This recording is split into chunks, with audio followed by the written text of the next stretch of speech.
Pembunuhan Brigadir J, Komnas HAM duga Ferdy Sambo punya masalah kejiwaan.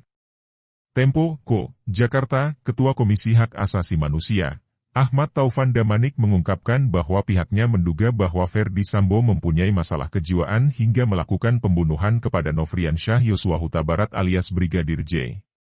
Masalah kejiwaan yang dimaksud adalah adanya sifat superpower yang dimiliki Ferdy Sambo karena mempunyai jabatan sebagai Kadif Propam Polri dan juga Ketua Satgasus Merah Putih. Bisa jadi psikopat, tapi ini bisa karena superpower itu. Dia bisa ngeyakinin dirinya, siapa yang bisa bongkar kejahatan saya bisa suruh-suruh ini semua, kata Taufan saat diwawancara langsung di Gedung Komnas HAM, Jakarta Pusat, Selasa 13 September 2022. Adanya sifat superpower dari Ferdy Sambo ini membuatnya jumawa hingga bisa melakukan sesuatu yang melanggar hukum. Masalah kejiwaannya ini membuat Ferdy Sambo ingin membunuh langsung sang korban. Bisa jadi ada kebencian kalau tidak dihabisi langsung. Karena dia merasa superpower, ujarnya. Dugaan Taufan ini merujuk kedudukan Ferdy Sambo yang semestinya dengan mudah bisa membunuh orang. Dengan jabatan yang dimilikinya, Ferdy tentu bisa mengutus anak buahnya membunuh Yosua tanpa mengotori tangannya.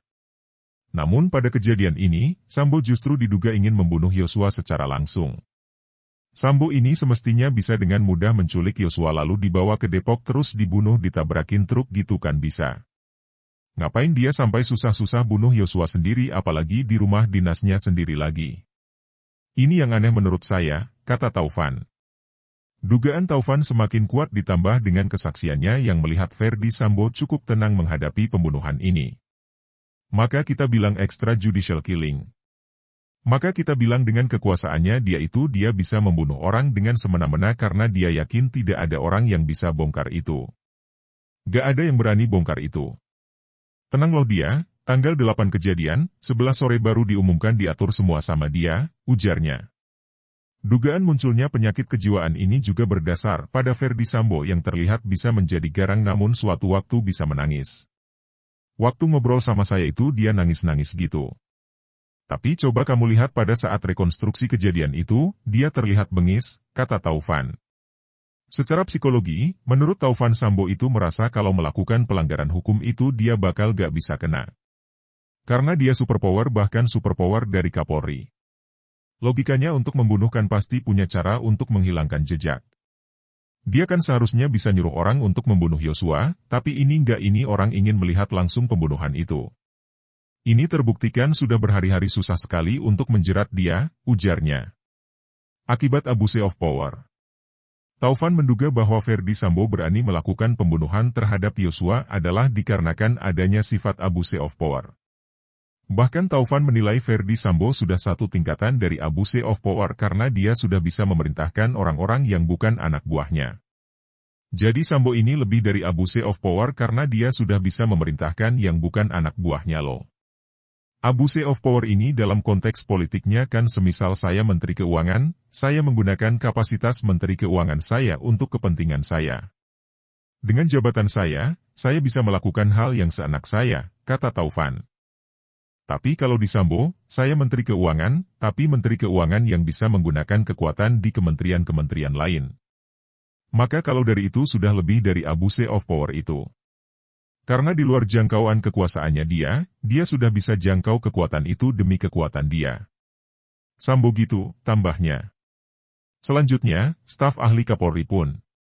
Kehebatan sifat ini, dijelaskan Taufan juga terlihat saat ia mampu mengutus staf ahli Kapolri yakni Fahmi Alamsyah. Hal ini dinilai kuasa milik Ferdy Sambo sudah tidak main-main. Semua bilang abuse of power, saya bilang bukan abuse of power saja tapi lebih dari itu. Sampai pakai Fahmi Alamsyah. Siapa Fahmi Alamsyah? Staf ahli Kapolri. Siapa yang berani nyuruh ini? Ini lebih dari abuse of power. Dia gerakan semua dari Polda hingga stafnya Kapolri loh, ucapnya. Sifat ini terlihat dengan cepatnya ia mengutus anak buahnya untuk merusak TKP dan menghilangkan barang bukti. Ia pun menggerakkan kesatuan Polri lintas divisi, jajaran Polda, hingga Polres.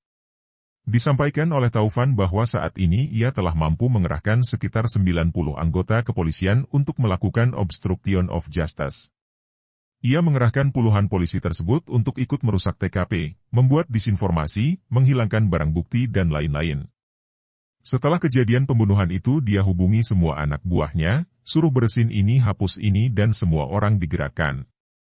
Dia sebagai Kadif Propam dia merasa superpower hingga bisa mengendalikan semuanya itu. Itu terbuktikan ada 90 orang. 90 orang itu siapa? Anak buah Propam? Enggak. Banyak juga yang di luar Propam. Dia bisa kendalikan itu, kata Taufan. Membuat masalah di internal Polri. Banyaknya anggota polisi yang terjerat kasus ini disampaikan Taufan membuat penyidik menjadi susah untuk menangani ini. Terlebih jika penyidik merupakan anggota Polri sendiri. Ferdi Sambo justru menyerah setelah Kepala Badan Intelijen dan Keamanan Polri, Komisaris Jenderal Polisi Ahmad Doviri turun gelanggang. 90-an orang itu jelas sehingga membuat tidak mudah buat penyidik untuk tim sus menangkap dia kan? Itu kan yang banyak berperan justru Ahmad Doviri yang meyakinkan Sambo, sudahlah Embo menyerahkan dirilah, ucap Taufan. Taufan menceritakan Ferdi Sambo menyerahkan diri setelah Richard mengubah BAP-nya.